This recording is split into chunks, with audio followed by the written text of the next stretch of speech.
Lalu berkatalah Elisa, "Dengarlah firman Tuhan. Beginilah firman Tuhan.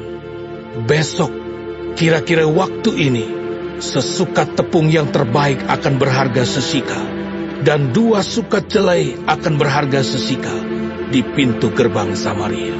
Tetapi perwira yang menjadi ajudan raja menjawab abdi Allah, katanya, "Sekalipun Tuhan membuat tingkap-tingkap di langit, masakan hal itu mungkin terjadi?" Jawab abdi Allah, "Sesungguhnya, engkau akan melihatnya dengan matamu sendiri, tetapi tidak akan makan apa-apa daripadanya." 4 orang yang sakit kusta ada di depan pintu gerbang. Berkatalah yang seorang kepada yang lain, "Mengapakah kita duduk-duduk di sini sampai mati? Jika kita berkata, baiklah kita masuk ke kota, padahal dalam kota ada kelaparan, kita akan mati di sana. Dan jika kita tinggal di sini, kita akan mati juga. Jadi sekarang, marilah kita menyeberang ke perkemahan tentara Aram. Jika mereka membiarkan kita hidup, kita akan hidup. Dan jika mereka mematikan kita, kita akan mati." Lalu pada waktu senja bangkitlah mereka masuk ke tempat perkemahan orang Aram. Tetapi ketika mereka sampai ke pinggir tempat perkemahan orang Aram itu, tampaklah tidak ada orang di sana. Sebab Tuhan telah membuat tentara Aram itu mendengar bunyi kereta, bunyi kuda, bunyi tentara yang besar, sehingga berkatalah yang seorang kepada yang lain, "Sesungguhnya Raja Israel telah mengubah raja-raja orang Het dan raja-raja orang Misraim melawan kita, supaya mereka menyerang kita." Karena itu bangkitlah mereka melarikan diri pada waktu senja dengan meninggalkan kemah dan kuda dan keledai mereka serta tempat perkemahan itu dengan begitu saja. Mereka melarikan diri menyelamatkan nyawanya. Ketika orang-orang yang sakit kusta itu sampai ke pinggir tempat perkemahan, masuklah mereka ke dalam sebuah kemah, lalu makan dan minum. Sesudah itu mereka mengangkut dari sana emas dan perak dan pakaian. Kemudian pergilah mereka menyembunyikannya. Lalu datanglah mereka kembali, masuk ke dalam kemah yang lain, dan mengangkut juga barang-barang dari sana. Kemudian pergilah mereka menyembunyikannya.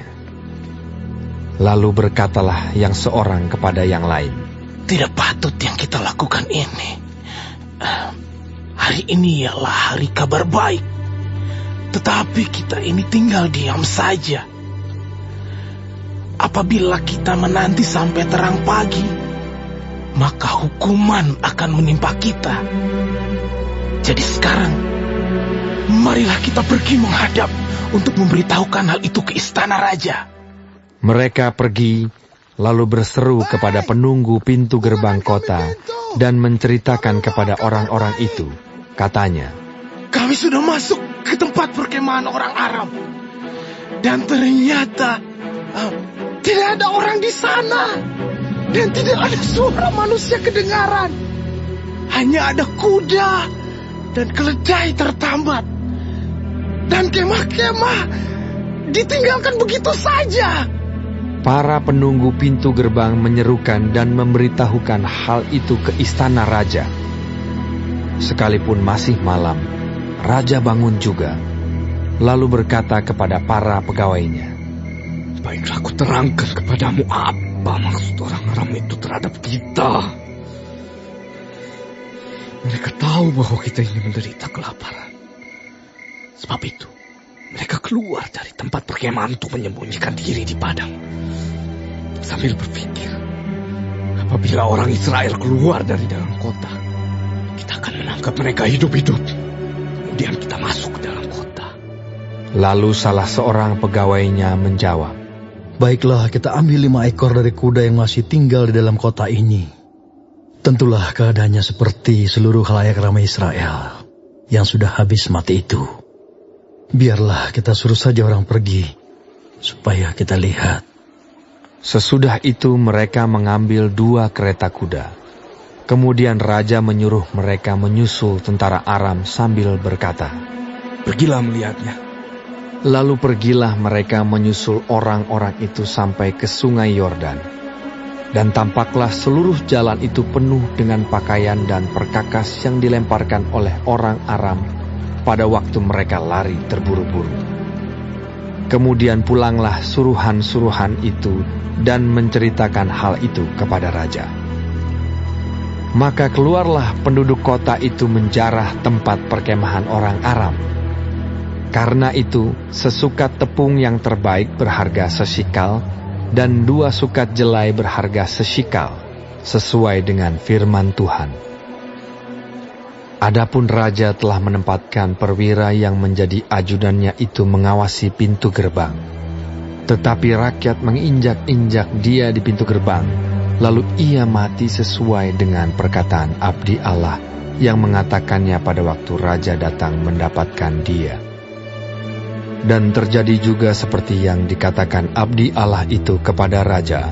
2 sukat jelai akan berharga sesikal, dan sesukat tepung yang terbaik akan berharga sesikal. Besok, kira-kira waktu ini, di pintu gerbang Samaria. Pada waktu itu si perwira menjawab abdi Allah itu, Sekalipun Tuhan membuat tingkap-tingkap di langit, masakan hal itu mungkin terjadi? Tetapi Elisa berkata, Sesungguhnya, engkau akan melihatnya dengan matamu sendiri, tetapi tidak akan makan apa-apa daripadanya. Demikianlah terjadi kepada orang itu. Rakyat menginjak-injak dia di pintu gerbang, lalu matilah ia.